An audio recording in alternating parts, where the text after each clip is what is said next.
Hello, welcome to Arcade Couch, the best place to chill with friends and get your game goodness each and every Monday. My name's John Blight. Joining me on the couch this week, Ashley Hobley. Hey Dylan, excited to be here. Talk about things that were delayed but now out. Yes. Also here, Ashley. Pretty much. Whatever. Fucking And Ashley thanks to Hobley the again. Other person. Ashley Hobley again. It's me, Ashley Hobley. Also, Yeah. it's a good thing that because of that delay, we all had a chance to play it.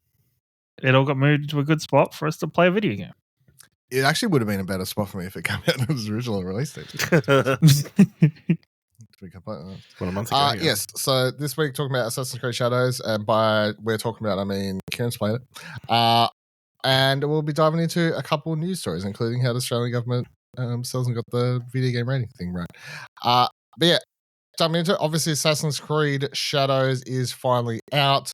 Had a big launch. Eurogamer writes here, Assassin's Creed Shadows tops 2 million plays, surpassing the launch of Assassin's Creed Origins and Odyssey.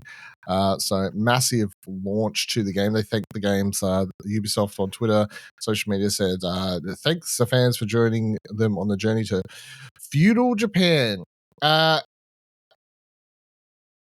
Kieran, game's got mostly, I think, good to great reviews, I guess would be the general. Wait, did Origins and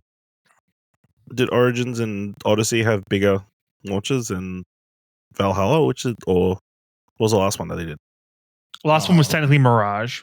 Valhalla was true. Mirage technically, which is like a secondary It was like one. a It wasn't like smaller a entry. Yeah. So no, it had a bigger launch than those two games, not the one not Valhalla. Not Valhalla. Okay. Valhalla was big. Vikings on Rage. How much you diving into, Kieran, and tell us about your I've journey pretty so much clocked 9 hours. Yep. On it. So did the first up, I'd like to say, and this is for everybody because I don't like a lot of Ubisoft's practices. Ubisoft Connect, Ubisoft Plus, $20. Do that. Don't buy this game. Just $20. You know, don't give Ubisoft. So money. hold on, explain. So $20 a month, you get the game. So I just $20 and cancel my subscription. You get the deluxe edition of the game. Okay. On PC. PC only. Sure. Is it PC only? I didn't know if you could do it on console. Don't PC know. I only? feel like it's PC only. No, because you can get Xbox Live has connectivity through Ubisoft Connect. Okay. I'm pretty sure. You could be right. I think that's just login. I don't think it's like the subscription service. Yeah. I think the proof that none of us really understand the subscription service says a lot about how much it matters to The fact that we aren't constantly doing this, and you know what I mean. I don't know. Anyway, it's too hard of an answer. Whatever. I couldn't. It didn't tell me the answer as soon as I researched it. So, just $20 on PC. Because I don't, and I'll say that I don't like. There are Ubisoft things in this game really don't like battle passes for no fucking reason. There's a store that you can buy things from, like an out of game Ubisoft store. It's fucking weird. If this game didn't have all that crap, probably give it a higher score. But I would personally deduct some shit because all that crap being involved. Other than that, you don't want to spend $150 to know where all the chests are on the map. Nope, that's fucking stupid. Oh, that's silly. That's like half the thing. So I'm like 9 hours in. Game is very strangely paced. I have not played as Yasuke, this other main character, since the very opening of the game in my first 9 hours. Because the first act is solely on Naoe and playing as her and her story. To be honest, best Assassin's Creed game I've played in a while. It feels big. It's big. It's definitely I liked Mirage, but I think this is big. It feels nice to explore. Exploration feels natural about the game. There's lots of things to see and do. But at the same time, it's sparsed out probably a little bit more, that it doesn't feel as overwhelming when you look at the map. It's nice to have the map, of course, sectioned off into the different levels, the different areas of what you're going to be doing. Game is very well customizable and accessible for everybody. You can kind of play around with the difficulty of stealth. You can play around with the difficulty of combat. Whole bunch of good quality of life changes in the settings you can go and do. The story so far, and actually the most interesting part about this, one of the things that I think is irrelevant and really pointless in the Assassin's Creed franchise in the last 3-4 installments has been the conversation choices and conversation trees and the overall choices in the game, where your characters given choices to make in kind of that minorly changes. It's if you look back at the choices in general, they very rarely make any fucking decision. And in the end, Ubisoft always comes out with a, hey, this is the version that we play it as canon. So all the way back to Assassin's Creed Odyssey, Cassandra is the canon character. It's not Alexis. It's don't they have an option on this one that you can just... Yes, this is what I'm leading into. Oh, right, okay. So this one gives you canon mode, which lets you just take out all those conversation trees, take out all the choices, and all the conversations just become cutscenes. And you get to just experience the story and watch the story as Ubisoft and the team intend. And I really fucking love it. I think it's great. It's definitely, you can definitely tell moments where you're supposed to be picking something or choosing something that don't happen. And it's really cool. I'm really enjoying the story. I like Naoe's character. I think it's very cheesy at sections. There is definitely some kind of vintage, corny samurai movie aspects throughout this. I comparing it, of course, to probably the one we've played is Ghost of Tsushima. Whereas Ghost of Tsushima is beautiful and an art piece, I think this is like your action popcorn flick of a game. You aren't. It's over the top in moments. It has ridiculousness to it. You know, the fact that the way Yasuke kind of removes barricades is he just runs through them. He just runs at them and breaks through them like he's the fucking Kool-Aid man. It's fucking ridiculous, but it's fun. I'm enjoying my time with it. How much will I play? I don't know, but it's been good. It's been good to, especially in the moments of I'm exploring. I will, like today I've had the Formula One on my other monitor, I'll be exploring, listening to a podcast or doing something else. I think it's great pausing it whenever I get to a story moment. I'm interested to see how it goes. Everything I've read about it is that things get a little bit wacky and wild in terms of it's not very obvious what's a main story mission, what isn't a main story mission. There's a lot of shit to do in terms of like the overall objectives. You will keep getting random stuff popping up and adding it into the objective screen. The thing that I find interesting, and I'm reserving my own judgment on it, is when Yasuke becomes a playable character. Everything I've read is that he is terrible as a playable character in terms of he can't, like, if to the point of running around the map exploring things, he can't do it. He can't get up to the vantage, to like the synchronization points. He can't climb very well. He's not very nimble. He's very kind of oafish and big and sturdy, which is, of course, his play style. But it just very much apparently, and this is what I'm interested to see, it very much sounds like it just reserves him to a backseat kind of. Whereas unless you're playing sections that require him to play, you'll be playing Naoe completely. And I really, and it's almost begs the question where it's like, okay, why sell this game as a 2-character game? Why didn't you just put Naoe as the lead and then every now and then you jump in and play as Yasuke? Well, the interesting thing about you saying that to me is I was listening to something else where someone said pretty much the opposite. So they started. So apparently, the first third of the game, you're forced into playing the 2 perspectives or whatever, and then you reach a point where you can then start picking and choosing who you want to play each mission as. But you have to play both. So I was listening to someone else today where they were like, pretty much started as him, and then was like annoyed they had to do stealth stuff because they just want to play the action game. That's fair. That's fair. So I think it's the thing is I think you can play like that, but I just think there is fundamentally in the mechanics of how Yasuke plays.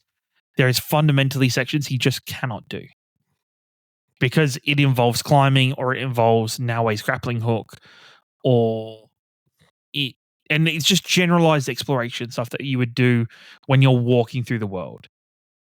Like to me, is the insane bit is when as I play, I get off, I do a synchronization point. When I'm going to my objective, I go to a question mark.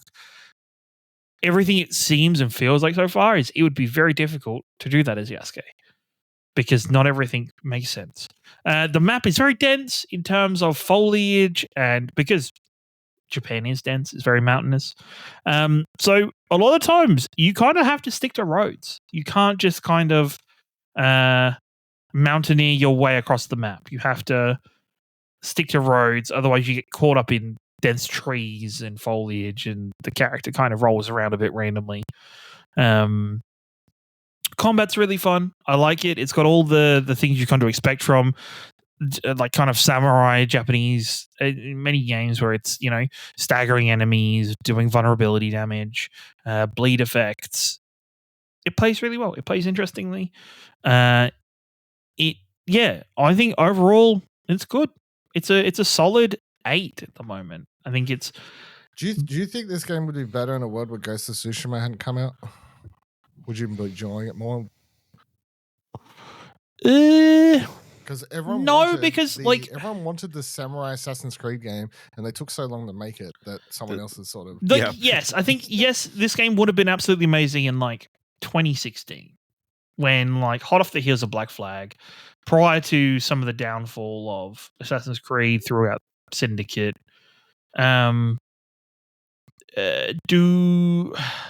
The thing is, playing this, I don't feel like play very. Were you thinking about Ghost of Tsushima? No, because I'm playing it very differently. The only reason I think of Ghost of Tsushima is because the very early parts of this game are centered around the city or the town of Sakai, and every time a character said Sakai, all I can think in my head is Jin. Sakai. Yeah, and I'm just adding Jin in front of it every single time, which I thought is a very funny choice, all things considered, by the writing team and everything. But at the same time, I think it's a very different story. So far, Naoe's story is very centered about revenge and the classic. Here's a group of people, and here's a as it has been for many Assassin's Creeds now. There is a screen with a circle of characters, and you're just going around killing them all.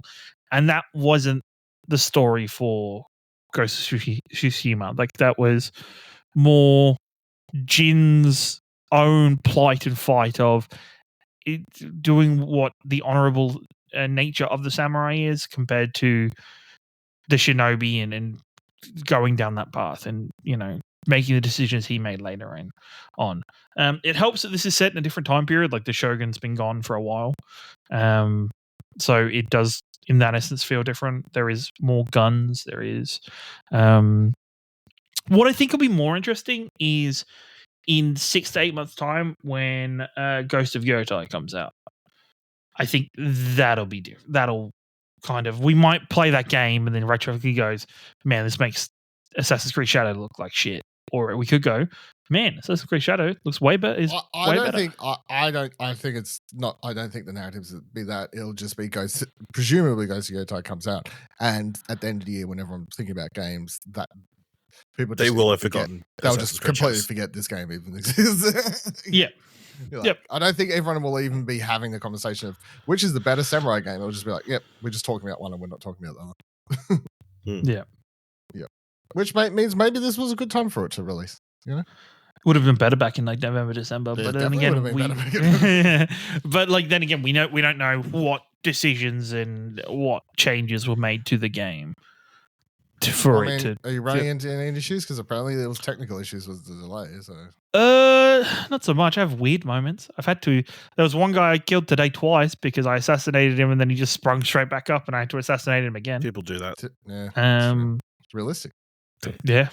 Yep. But no, not so far. And I think well, that's right then. Yeah. Yeah. I'm keen to get into it. I'm putting this firmly in the pile of, will I finish this game? I don't think so. Do you want to try it out? Do I want to try it out? Yeah, I do. But the problem with these Assassin's Creed games is hold on, maybe I will, because thing is, I think you will. I think you might vibe pretty well with this. I just think it'll come down to cleary game. Yes. Okay. Yes. Become So what? you can zone out.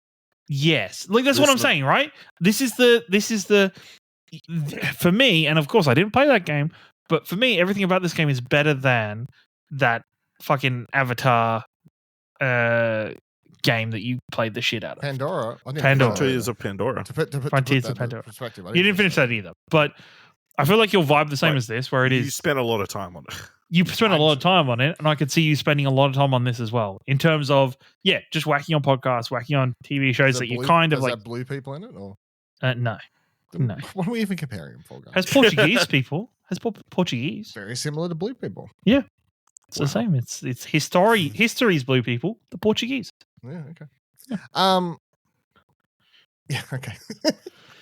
Also, there's I played a part of the game that you get with early access, a little DLC that Dylan will never get to play because somehow I got the code for it and Dylan didn't. Because Dylan You know what? thought they Fine were with both codes for the game and it was not. One was the DLC pack, so I randomly on my PlayStation account have the DLC pack, Well, but not the main game. If you ever decide to grab it on my PlayStation, there, I yeah, got it. you know, I got it there. I 20 can get years it Wait, from done. now- so you did get to play it, or you didn't get to play it? No, so I got to play it on because I bought it on PC, and so I I got the It was part of the Ubisoft early access. version. It got that.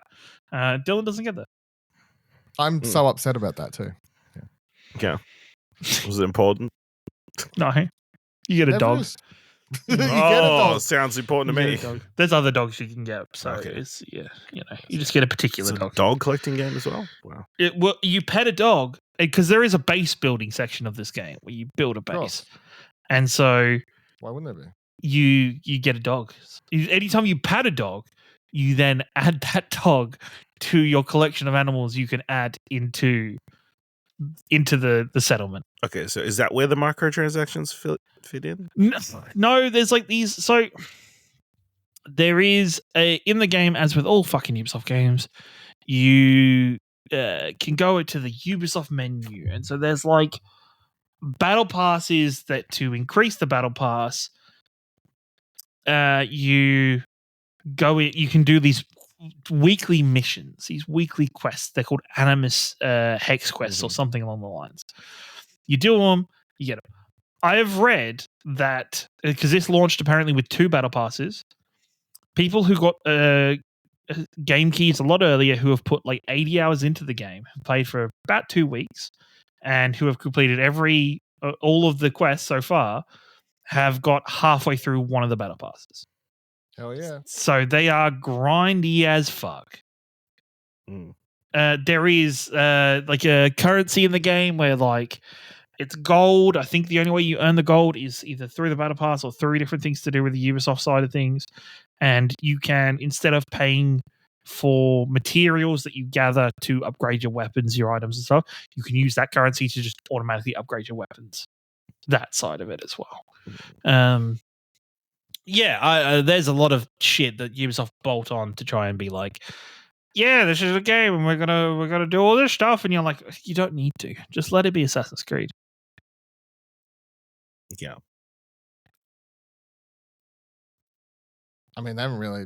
No, I think that the hopeful thing for Iron with this is I don't like all the story choice stuff that you were talking about before, so I'm glad they've got that feature to just.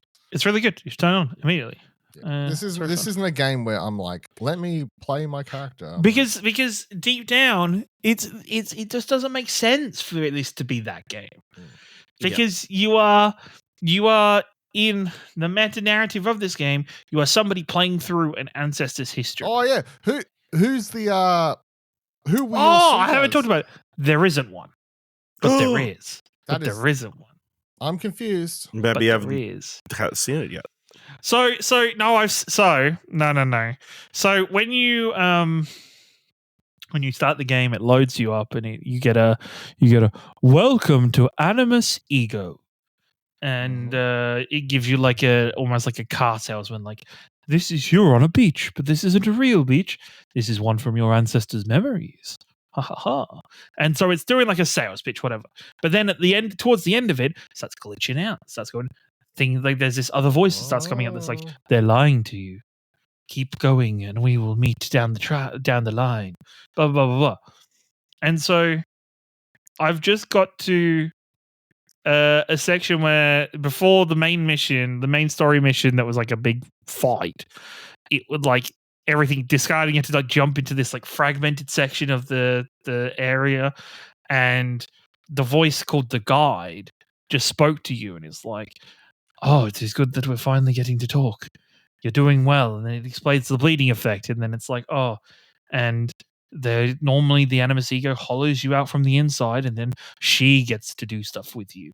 And then it's like, and it's all very cryptic, but there's none of like the assassin's characters. There's no, your character model in those moments for that cutscene is like, white version of like the Matrix letters and numbers that are formed into a person. Yeah. Cool. Yeah. All right, before we move on to some news stories, are you excited to, now that we've locked in our where we're staying, Karen, are you excited to go to ESL Masters in April? Yeah. To be honest, I'm surprised you got somewhere as cheap as you did, because it's the public holiday weekend. And I got the He's deals. got connections. He's got the connections, right? Like it's like what, $170 each for 2 nights in Melbourne at a fucking proper hotel, not some like rip off like bullshit. Like it's insane. It's very. We be insane. living. We've been living a life. Yeah, so we'll be at ESL Masters. Originally, I was like, "Oh, I'll just fly on Saturday," and then Kieran made a good point. He was like, "Friday's a public holiday." I was like, "All right, well, come in Friday then." Like, yeah, it's literally like I'm that weekend. I was like, I looked at it, I was like, "Oh, I think I'll just go to Saturday," and then I'm like, "Wait, Friday's a public holiday.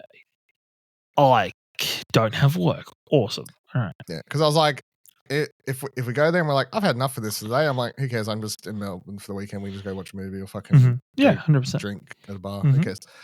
So yeah, that should be fun. Be fun. Had fun watching the Counter Strike at yeah, a lot of fun. Like it'll be good because it'll be like the thing is, I think it'll be better because the Counter Strike will be a main focus for the event. Well, it's not like, it's the whole thing, right? It's not like it's not a secondary thing. So there should be, the whole crowd should, like everybody there should be there to watch Counter Strike. I'm just going to get really drunk like those other people and just let's do it. Screaming, Yeah, let's do it. Yeah. Sounds good to me. All I remember is that I know we talked about this last time. The fucking ticket prices for this thing are just expensive. Like, yeah, so you can only still get general admission plus tickets for 3 days, $319, or 1 day Friday admission tickets for $109. The rest is sold out. Yep. Yeah. Because it's an ESL Masters event. It's now a proper global event. Like it's now a big thing. Yeah. Crazy. Wow. So it's way better than what it would have been under a DreamHack. Yeah, it'll be cool. Looking forward to a bit of the e-sporting. Bring back early and late nights. E-sporting. No. No.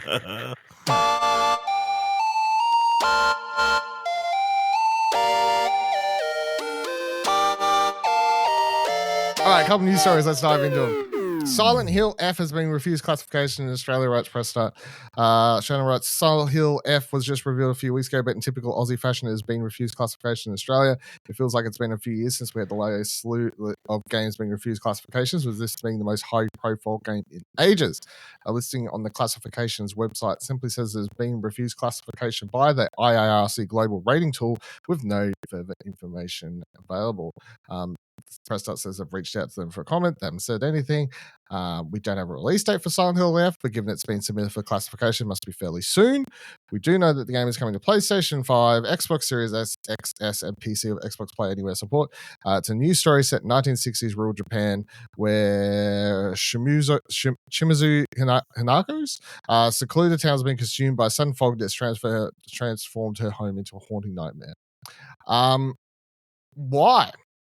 This is the breakdown. I don't think it cannot be a horror thing. It's usually something weird, like it's drugs. Normally like they've mentioned the word morphine. Yeah, yep. Or some shit like Nudity. that is what it has to be. This is really disappointing because honestly, I highly doubt Ash has watched this, but the trailer is a banger for this game. Well, no, it's not. Wouldn't say it's disappointing because all they'll do is they will change the one minor, very weird, random thing. Because you're no longer injecting morphine; you're injecting fun times at Happy Park syringes. Well, it's like Fallout Impact 3. 6. Fallout 3 got declassified first, and it was because of morphine, and so they just changed it. Sure, that was before we had an R18 plus rating. I think. Yeah, is the thing. But for some reason, but they don't like using the R18 plus rating. They hate using the R18. It's fucking weird. It's very weird. Because we need to protect all the adults from the stuff in these games. I wouldn't know about drugs unless they're on video. It's like before then, I just no other way you would learn about drugs. No way, none at all. Yeah, not a single way. No, but it's different because you're experiencing what it's like to take drugs. The creepy, crawly, weird things start chasing you around in the haunted 1960s. Yeah, can't let people experience that. That would be terrible. Well, I mean, it's not VR, so. I mean, the other thing is maybe they vandalize something in the game. That's why. Could be. I was thinking, the last thing I actually remember getting, and maybe I've forgotten or missed something, but off the top of my head, I just think South Park is the last thing that got had changed something.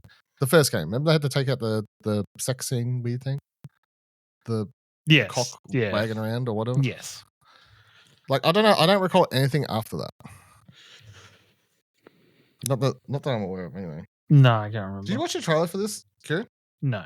I'm not really a sort of heel person. I don't know why. Neither am I. I never played the originals or anything. I just didn't. The only thing Silent Hill I think I've ever technically played is PT. Oh, yeah, true. Yeah. I would watch it. I'm not a Silent Hill fan either, but it looks pretty cool. I don't know if it'll have English voice acting in the full release, but the trailer's all in Japanese as well. So maybe that I'd love if that was a choice where it's just like, no, there's no English voice. It's set in Japan, so speak in Japan. But it's like this, I guess, high school age girl where there's a part in the trailer where her friends are like, "You right?" You can tell she's obviously losing her fucking marbles. So. Ash, I heard clacking. Did you? There is there's a game called Hunter x Hunter Nen X Impact that was banned. I don't know. Hunter x Hunter got a game banned? What the fuck? Banned because of implied sexual violence involving minors. Well, okay. Minors, right. Okay. Yep. Yeah, actually, you know what? Now I think about it, Hunter x Hunter has some weird shit in it. Yeah, a lot of sexual violence is a reason for a bunch of games being banned. Wasteland 3 is probably the biggest game recently that was banned. Was that drugs? For drugs. Yep. Yeah. Mostly drugs or sexual violence. Those are the main reasons things. They would have changed the drug names in Wasteland 3, I presume. So they would have been the same as Fallout, I guess. Yeah. The sexual violence thing is crazy because you can open Steam at any point, just like be scrolling down. What's new and trending? Oh, it's a fucking dick in a mouth in an anime character. Like, I mean, what's going on here? There was another big game that was banned after Stick of Truth. Do you want to guess what it is? I couldn't. Honestly, that is the last thing I can remember. Hot Miami 2. Oh, right. Yes. Hotline Miami 2. That was banned, and then it got put on. And then it snuck through. It stuck through, and nobody noticed. And then there was that morning where it was like, hey, would you like a code? The game's out now. Yes, please. By the end of the day, it was, oh, that wasn't supposed to happen. Please remove and pretend none of this happened. Mm-hmm. Funny. All right, finishing up with God of War, big old Kratos. So, Press Start writes in a surprisingly emotional tribute package which covers many exploits of Kratos. PlayStation and Sony Santa Monica have expressed their thanks to fans for 20 years of God of War. Speaking candidly, blah blah blah. But no, that's whatever. The short thank you package, which is aimed at fans who have helped God of War become the mammoth success it is, thumbs for Kratos' hits and is expected, as expected, features more than a few spoilers. So. Cool video. It's about 5 minutes long. Sort of cuts together Kratos' origin stories, like goes through it. It's a pretty cool video if you want to check it out. that is paired with, though, the leaking news coming from Jeff Grubb. Brody writes at pressed up beyond Death Stranding 2 on the beach and Ghost of Yotei. Not a whole lot was known about this year's remaining slate for PlayStation Studios. According to industry insider and Jack Bomb host Jeff Grubb, PlayStation's plans might include a brand new God of War title set in Greece, contrary to persistent rumors of a remastered collection of the original trilogy. The release would be expected to time out with the planned 20th anniversary celebration of the franchise, would mark a return where it all began for God of War, which didn't pivot to Nordic setting into 2018 soft reboot God of War.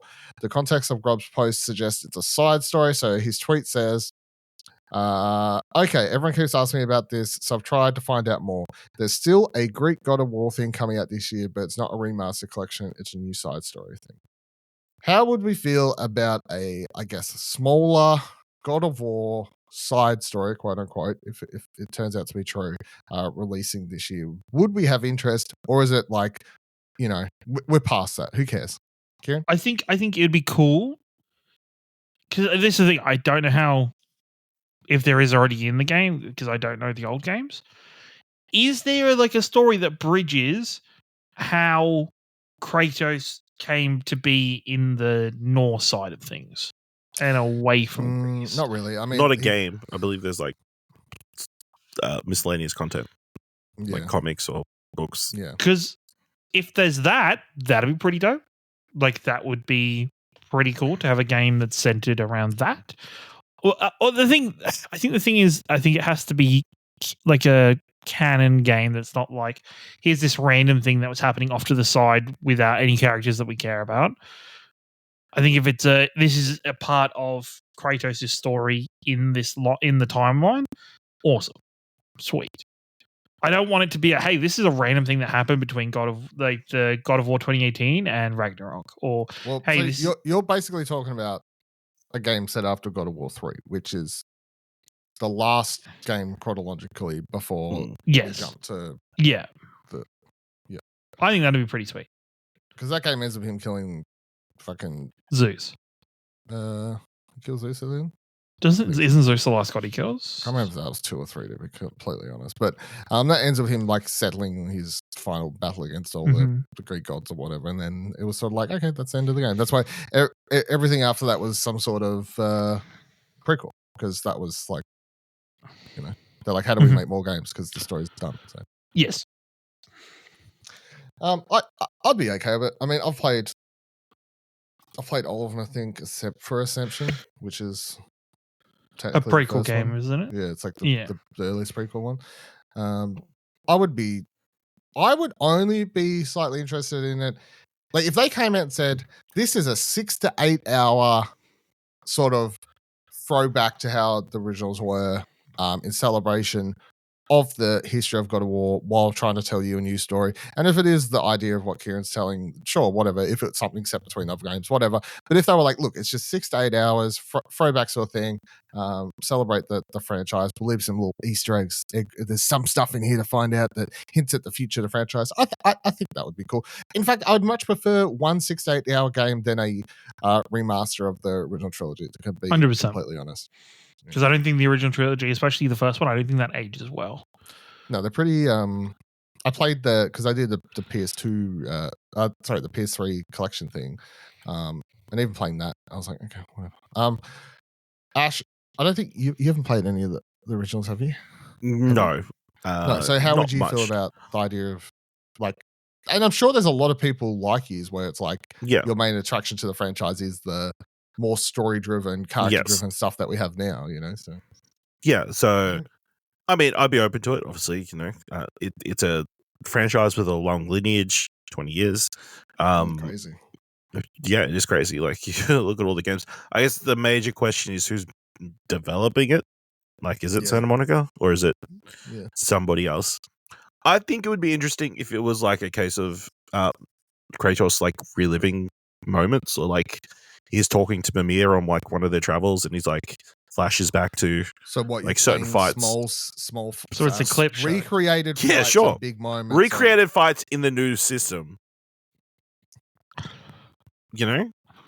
It's a way to have your kind of, not quite a remaster, but I would be like hitting key points it doesn't even need to be all the bigger fights. It could be smaller stories, that kind of stuff. You know? Would you worry? Because I feel like that would work cool for people who know all the big beats. But would that be as interesting to play if you don't know all the big beats? You know, especially if it's disjointed. Yeah, if it's disjointed and it's hopping around all the place, I don't think it'd be as good, right? Yeah.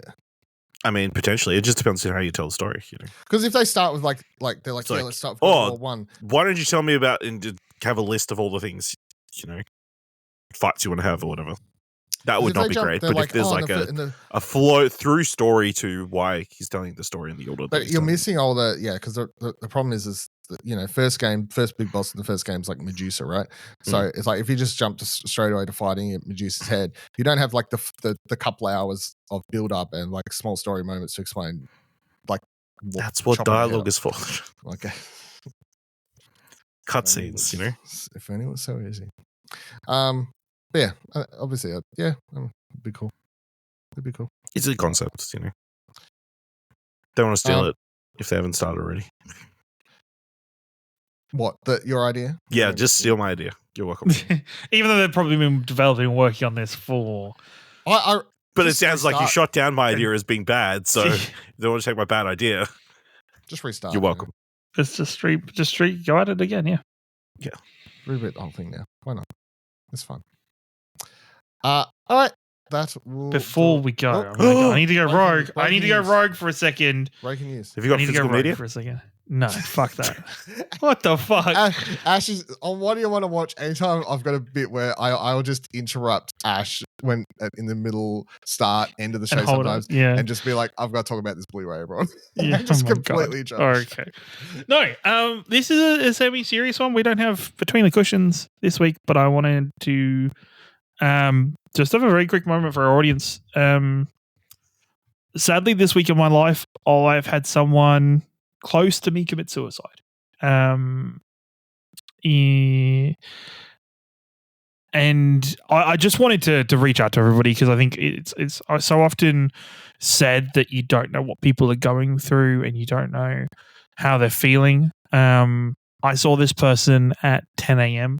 the morning of, and by 4:30 p.m. they were no longer with us. And when I saw them at 10 a.m., they were all good. They were happy. They were asking about what's on for the rest of the week. They seemed chipper. So I just wanted to reach out to everybody that listens, especially, we probably have a very large male populator audience, and it's very, for whatever reason, it can be very hard for men to reach out and talk about their problems. So please, if you are going through stuff, please know you're important. Your life is worth carrying on for. Reach out to your loved ones. Reach out to the people that care. If you feel like you don't have anybody, my inbox is open. Like, reach out, have a chat, connect. Mental health's real scary, and losing people in your life is really scary. So, please look after yourselves, everybody, and back to shenanigans and laughing and stuff. I fully back your message. Yep. That's really sad. Also, me and Ash did not know that was coming out. No, you didn't. So you guys watching you guys then quickly got, this is actually. So I just want to note us fucking around about Blu-rays before that. Me and Ash are not terrible people. Not really terrible people. Yeah. I was like, that's what stole my brain. Like halfway through that was, I thought both of you be like, oh fuck. I was like, I know. We started the episode. You're like, is there Between the Cushions this week? And it was like, nah. And you're like, oh, okay. And I was like, oh. But yeah, no.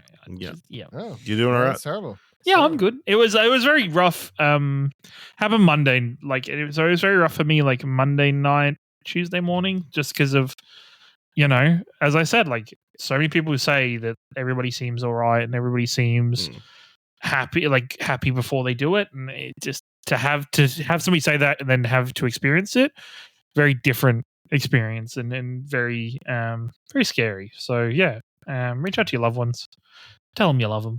Even if you're not going through stuff, reach out to other people. I don't know how to end the show now. I'll just end it with that. That's Kieran's message is very point, and fully back it. And yeah. All right. Until next time, everyone. Have a good one. Stay safe. Look after yourselves. I think that's the moral of the story here. And your friends, family. All right. Goodbye.